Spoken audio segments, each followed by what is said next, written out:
Сейчас я научу тебя разводить костер в дикой природе.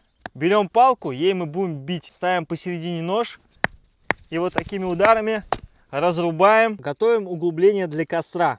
Обязательно нужно найти сухие ветки, для того, чтобы костер было легко разжечь. Почему мы не взяли с собой топор? Да потому что топор для слабаков, и он много места занимает. Для того, чтобы было удобнее разводить костер, мы приготовили очень маленькие щепки, щепки побольше и уже полноценные дрова. А сейчас пойдем и найдем сухую траву. Берем огниво и нож. Сначала нужно нарезать вещества огнивы и резкими движениями поджигаем траву. Нам и этот подкинет.